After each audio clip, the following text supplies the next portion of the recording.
Tell us about the girl before and your character in the series. Absolutely.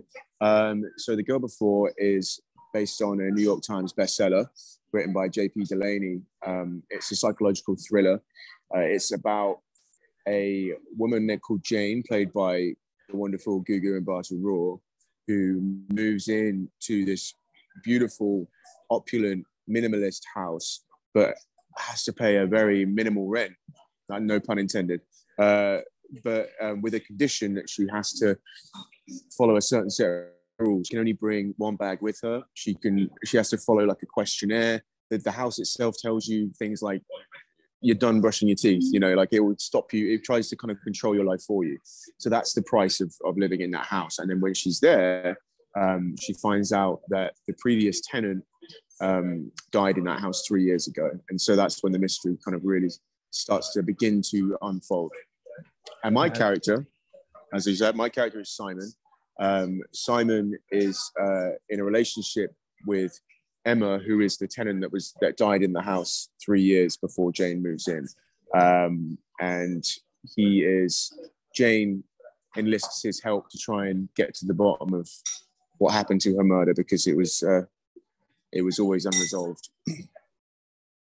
Your career, you've brought so many dynamic and multi-layered characters to life on the screen. What is your process like deciding what roles you'll go after? It's a good question. I think there has to be one element. There has to be something that it's like a person that interests me, or a person that I'd like to explore. And it could be because there might be a certain aspect of them that I recognize in myself, and in a way I almost want to explore that that element of myself further. To take maybe something I can relate to, and then put that into a different scenario and see the lengths or where that would take me. What would happen. I like to think of these characters as what would I do in those shoes, but then also factor in their whole psychology as well, psychopathy as well. So it has to be something that interests me, but invariably I think it's something that interests me tends to be because there is something that I can relate to in it, something that I can empathize with, and that I would like to explore further. Yeah, great answer. The house itself is its own character. How instrumental was that in helping you approach Simon's journey and being immersed in this world? It was helpful because first off, the set is a set, the house, the interior of the house is a set, and the exterior actually, and it was built by set designers. It was fantastic. But the house it always creates this kind of like agoraphobic quality. It's very spacious, even though it's a movie set or TV set, I should say. But it had this energy. It was also freezing cold when we shot it. It was spring over here in England, and it was freezing cold in that house. We had heaters, so the whole thing just felt kind of like very austere, and it kind of added an energy to the room, an energy to the scenes. And my character Simon hates that house pretty early on. He's moving into the house because that's his girlfriend and wants her to be happy and will do anything to make her happy. So really, it's a labor of love moving into that house. So for me, it was quite helpful that this cold, very brutalist architectural design of an interior that kind of just had quite a cold feel about it, quite literally and also physically. That really helps just inform that feeling of not wanting to be in that space. You were saying earlier, one of the requirements of living within this house is being a minimalist. What are the things in your life that you can't live without? It's funny, it sounds really sad, doesn't it? But I think it's hard to live without a phone these days. Like, can you imagine? Can you imagine? I don't know. It was so hard. I like to think that maybe I could just get rid of it, and or even I sometimes like, don't know about you, I just like think maybe I'll go back to like an old Nokia or something like that. But I don't know. I just feel like you'd be missing out on so much. It's hard to stay connected with people without one. I suppose maybe you'd know who your truest friends are because you'd be chatting to them on a landline telephone maybe, but like, I don't know, it'd be hard. So I'd say that. I'd also say I love to play piano. So I like to, I'd find it hard to not have a musical instrument. I find it very therapeutic playing music. Not that I'm Mozart by any stretch of the imagination, but I just enjoy it.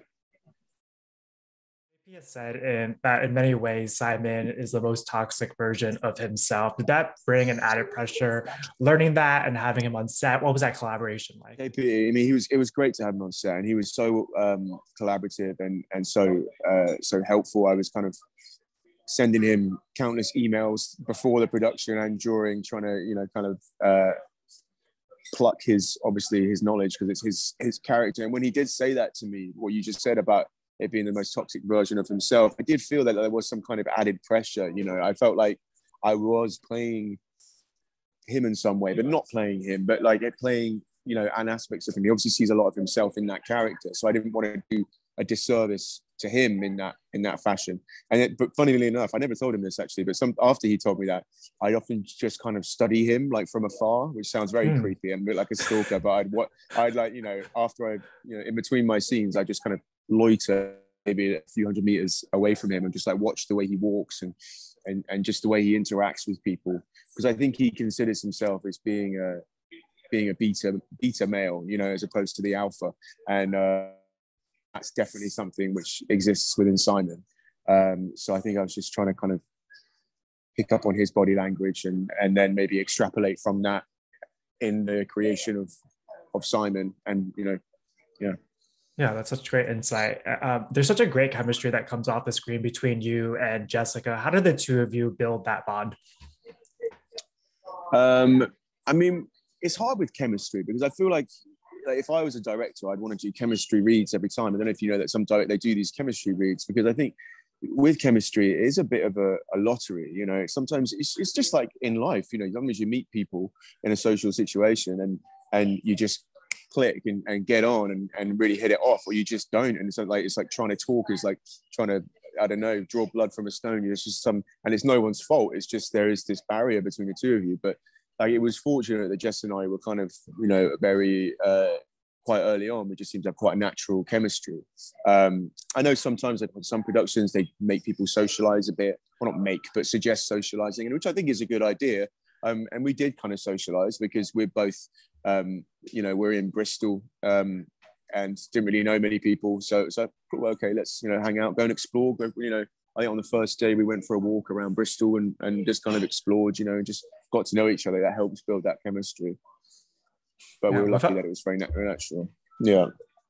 Without giving any spoilers, you do such a brilliant job in the series establishing this character that when the reveal happens in episode 4, it's that much more devastating. Can you talk a little bit about the process of bringing this character to life and not allowing that to bleed into the first 3 episodes? I suppose because the TV series is set across 2 different timelines, and because there is this kind of 3-year gap in between, I see Simon in the first timeline is a very different person to 3 years later. I think people change. Like I'm a very different person to who I was 3 years ago. I don't know about yourself. I'm constantly evolving and changing. Sometimes for the better, sometimes for the worse. And in Simon's case, it was for the worse. And it's difficult because I had to try and provide some level of, I'm not going to give away spoilers here, but provide a lot of empathy for Simon and try and see from his point of view why his actions were the only logical conclusion that he could arrive to. As warped and as heinous as his actions ended up being, don't include that because that's obviously a spoiler. But so it was tricky. I just tried to kind of chart that course and how did he get from that A to B, and I did that with, I would write diary entries as him throughout the years and kind of really build that story of what happened in between that first timeline and that second timeline, and how he made peace with everything that he's done, how he still felt about the situation, his feelings towards Emma at that point, his feelings towards Edward, David Oyelowo's character. So really just tried to take everything that was on the page, use that, but then build the whole world around it to make sense of it for me and make sense of how Simon went from that A to that B. Great answer. And you've said in previous interviews that while reading the book, you spent some time filling out the questionnaire. Did anything surprise you about your own responses? Did you learn anything new about yourself during that process?